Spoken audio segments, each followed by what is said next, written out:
Bonsoir. Nous sommes le vendredi 21 novembre 2014 et je vais vous parler du judaïsme laïque que je commence à fréquenter pour diverses raisons, notamment le MJLF.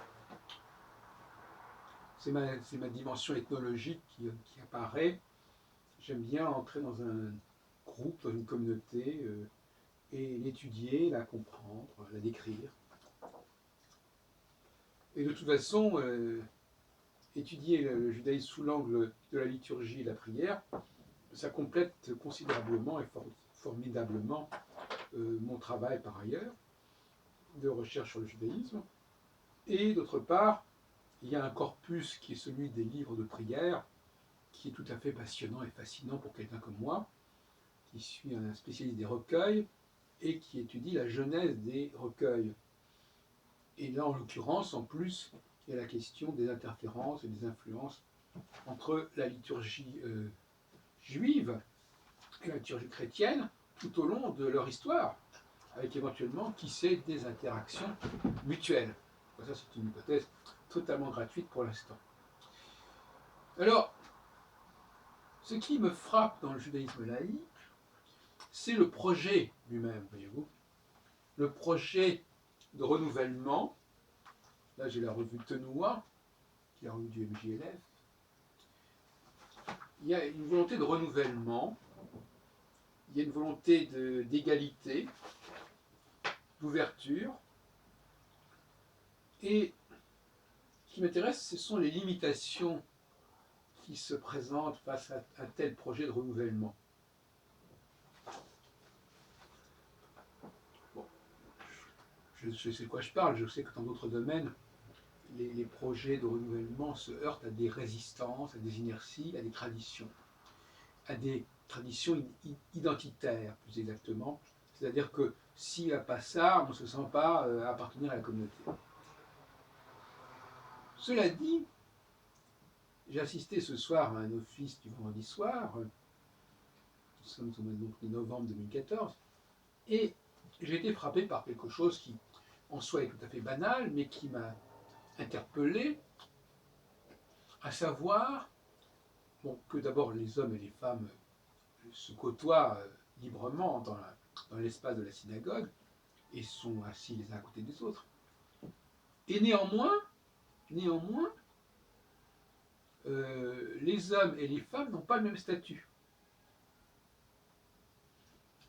Et ça m'a... C'est pas que ça m'a choqué, parce que quelque part, au contraire, je suis fasciné par l'idée qu'il ne faut pas le même statut.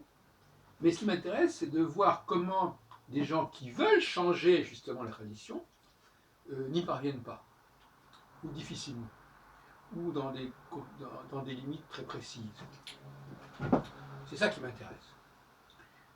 Ce sont les limites mêmes de cette possibilité de changement, sur laquelle j'ai des doutes, en l'occurrence.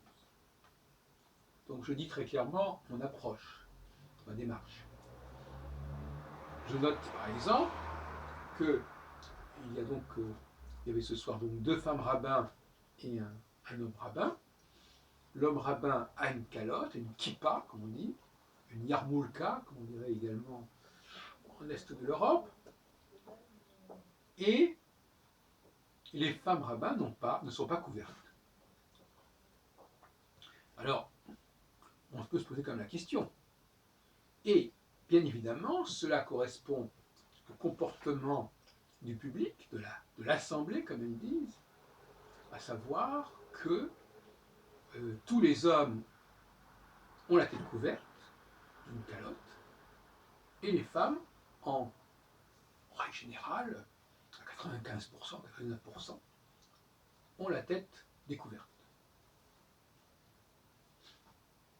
Bon, je dirais, c'est un peu compliqué. A priori, pourquoi pas, puisque c'est la pratique religieuse traditionnelle dans les synagogues, qui va beaucoup plus loin, puisque effectivement on sépare les hommes et les femmes. Non seulement on les sépare en mettant dans les églises, enfin bon, et encore maintenant je crois que c'est plus le cas, on les sépare en distinguant à gauche les uns, à droite les autres, mais même on les sépare en mettant les femmes à part, en retrait, en hauteur par rapport aux hommes, comme par exemple à la victoire. Donc, à partir du moment où on refuse cette séparation, où on prône l'égalité entre les hommes et les femmes, quelle est la signification de ce double traitement? Moi, je ne comprends pas. Je veux dire, dans la logique même, qui est la leur, je ne comprends pas. Je pourrais à la limite admettre que personne ne porte de kippa. Pourquoi pas? Qui serait, à mon avis, une solution raisonnable. Ça éviterait de faire ressortir la différence. Alors, moi, ce qui m'intéresse, c'est de savoir au nom de quoi cette différence est maintenue. Est-ce que c'est simplement au nom d'une coutume qu'on ne peut pas remettre en question et qui ne veut rien dire en elle-même? C'est-à-dire que les hommes porteraient une calotte, les femmes ne porteraient pas de calotte, et puis c'est tout, et ça ne voudrait rien dire. Alors moi, j'aime pas beaucoup quand on me dit que des choses différentes, que je perçois dans leurs différences, ne veulent rien dire, ne sont pas signifiantes. Ça m'énerve énormément. Déjà qu'on me dise que les hommes et les femmes c'est pareil, ça m'énerve, mais me dire en plus que le fait qu'il y ait des hommes qui portent des calottes et des femmes qui ne portent pas de calottes, ça ne veut rien dire et ça n'est pas important. Ça fait beaucoup à accepter. Ça fait quand même beaucoup. Bon. J'ai interrogé l'homme rabbin, et puis quelques gens dans la salle, enfin pas beaucoup, et oui, ben, ce monsieur m'a répondu que oui, il y avait des pratiques qui étaient comme ça, qui s'étaient instaurées, mais que les femmes ont parfaitement le droit de porter les calottes. Elles ont le droit. Il y a même Pauline Beb, qui est la rabbine la plus connue, qui porte une calotte, mais au MJLF, les femmes rabbins ne portent pas de calotte. Je ne sais pas si ça a été décrété, en tout cas c'est comme ça que ça s'est instauré. Et c'est la troisième fois que je vais à ces réunions, et je dois reconnaître que je n'avais pas réalisé tout de suite cette étrangeté. Je me suis dit, mais tout d'un coup, je me suis dit, mais comment ça se fait que ces femmes rabbins n'ont pas de calotte? Elles vont à la Torah, elles prêchent, elles lisent, elles tout ce que veut, mais elles n'ont pas de calotte. Alors, qu'est-ce que ça signifie? Qu'est-ce que c'est? Quelle interprétation tirée de cela? Ça voudrait dire que les hommes, eux, alors on ne sait plus très bien, est-ce que c'est les hommes qui ont besoin de mettre une calotte là où les femmes n'ont pas besoin de le faire, que les femmes peuvent monter à la Torah ou lire des livres sacrés ou je ne sais pas quoi, et s'adresser à Dieu, le bénir, etc., demander sa bénédiction, peu importe, sans cette kippa. Alors finalement, qu'est-ce que c'est que cette kippa? À quoi sert-elle? Car si elle ne sert à rien, pourquoi la mettre? Et si elle sert à quelque chose, pourquoi les hommes devraient-ils la porter et pas les femmes? Est-ce que ça n'est pas de facto une façon de reconnaître la supériorité des femmes, à la limite, qui, elles, n'ont pas besoin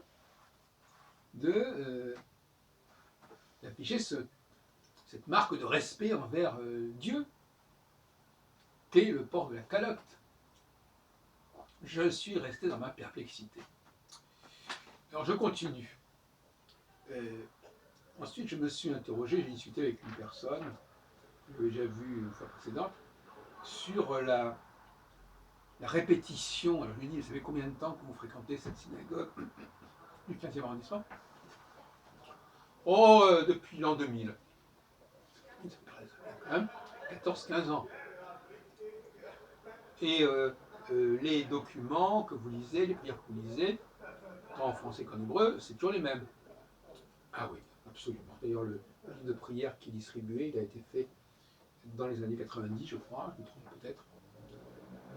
Donc, vous répétez tous les vendredis soirs, etc., les mêmes textes, les mêmes chants, dans l'hébreu.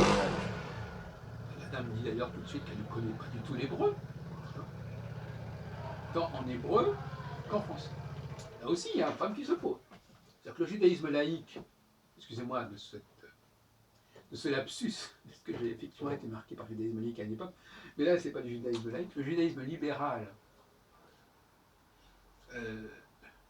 Quel est son rapport avec la langue hébraïque?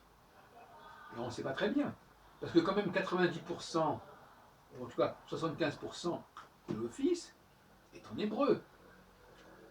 Bon. Et on sait très bien que les gens qui sont là sont au moins aux 2 tiers très ignorants de l'hébreu et seraient incapables de comprendre un exposé en hébreu, qui serait un exposé improvisé. Il n'est pas question que la péricope, le découpage de la Torah et le sermon, si on peut parler de ça, ou le béni comme on dira, je ne sais pas si c'est les termes appropriés pour le milieu juif, se fasse en hébreu, il se fait en français bien évidemment.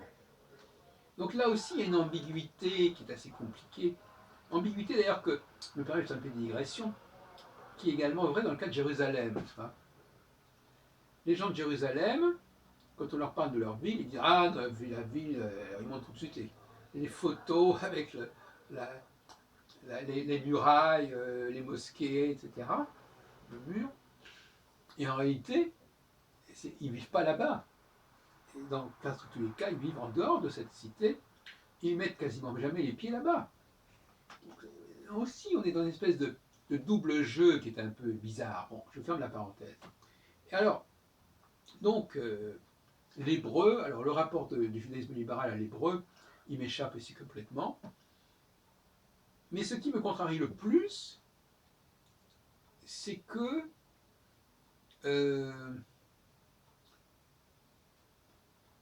il n'y a pas d'improvisation. En dehors du sermon qui effectivement est improvisé, mais qui n'est pas une prière, qui ne s'adresse pas à Dieu, c'est un commentaire du Pentateuque, en tout cas de la Torah, premier livre du Pentateuque. Donc,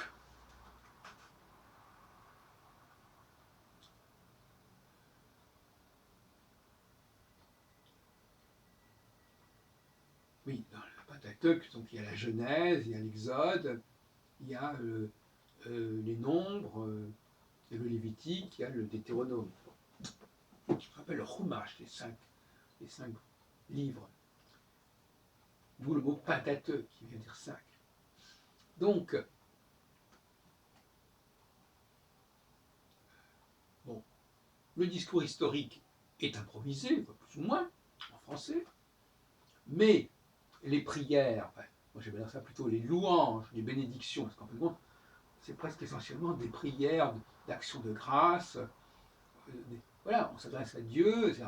Et moi je trouve que si éventuellement, comme cette dame avec qui je parlais m'a expliqué, l'Assemblée doit parler d'une seule voix, d'une certaine façon, bon, admettons, et donc utiliser les mêmes textes et les lire en même temps, à la limite, bon d'accord.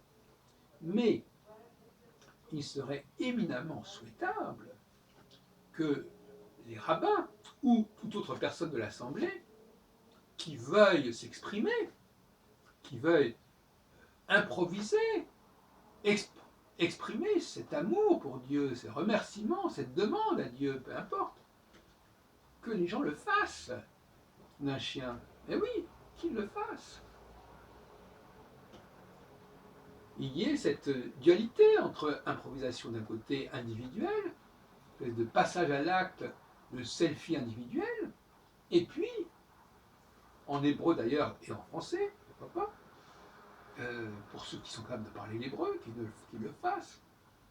Et puis d'un autre côté, éventuellement, l'Assemblée qui pourrait éventuellement se contenter de lire un texte plus ou moins établi. Cette dualité, d'ailleurs, je l'ai déjà abordée au niveau musical.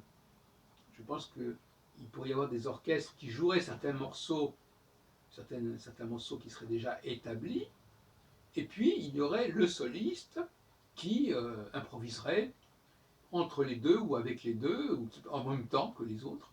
Donc l'orchestre jouerait, et puis le soliste jouerait par-dessus. moi, je crois beaucoup à cette dualité entre l'individuel et le collectif. Donc, je trouve qu'il y a une occasion manquée, il faut effectivement favoriser l'expression.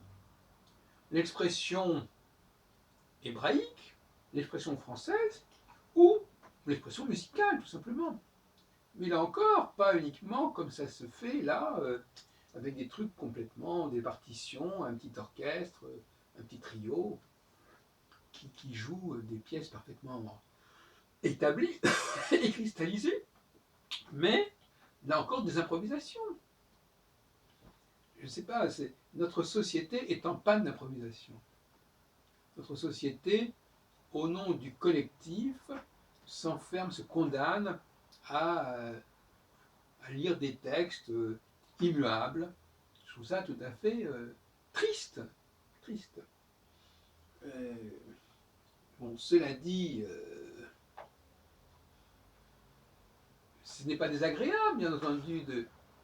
Il y a des chants qui sont très, très, très beaux. C'est vrai qu'il y a un plaisir, je dois le reconnaître, il y a un plaisir à chanter ensemble.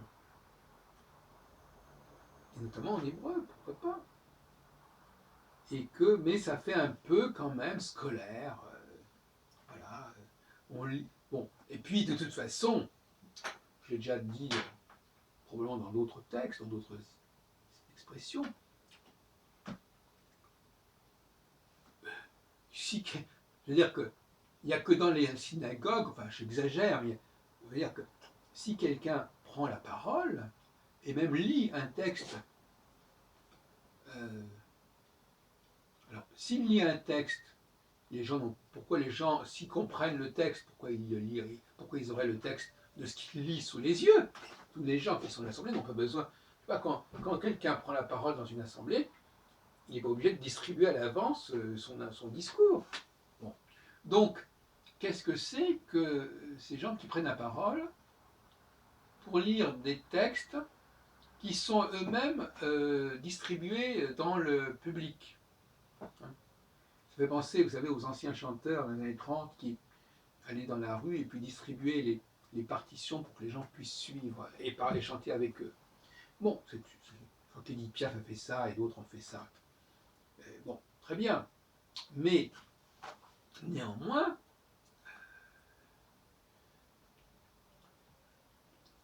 il n'y a pas besoin que chacun ait les textes. Et il faut qu'il y en ait un qui le fasse au nom des autres. Et que les autres, si on peut dire, répliquent à ces textes. Vous voyez ce que je veux dire? Et le fassent d'une façon personnelle. Je sais que c'est un peu délicat, cette articulation entre l'individuel et le collectif. Comment le collectif peut se greffer sur l'individuel? On comprend mieux que l'individuel puisse se greffer sur le collectif. On peut toujours imaginer que quelqu'un parle devant un chœur qui a un discours et puis le soliste a autre chose à dire. Ça peut se concevoir. Mais l'inverse, d'avoir le collectif qui reprend ce qui se fait pourtant dans les concerts. Alors, apparemment, dans les concerts, ça peut se faire. Ce que joue le piano est repris par l'orchestre, mais là, il faut que ce soit complètement déjà établi, préétabli, déterminé à l'avance. Il n'est pas question que le public reprenne ce qu'a dit le soliste et qui n'a pas déjà été prescrit et établi par avance. Moi, je trouve ça assez mortel, à vrai dire, hein, cette façon de fonctionner. Je ne le reproche pas au judaïsme libéral, mais je dis simplement qu'il y a autre chose à faire dans ce domaine que ce qu'il a fait jusqu'à présent, et qu'il y a de la marge, hein, il y a une marge de manœuvre importante.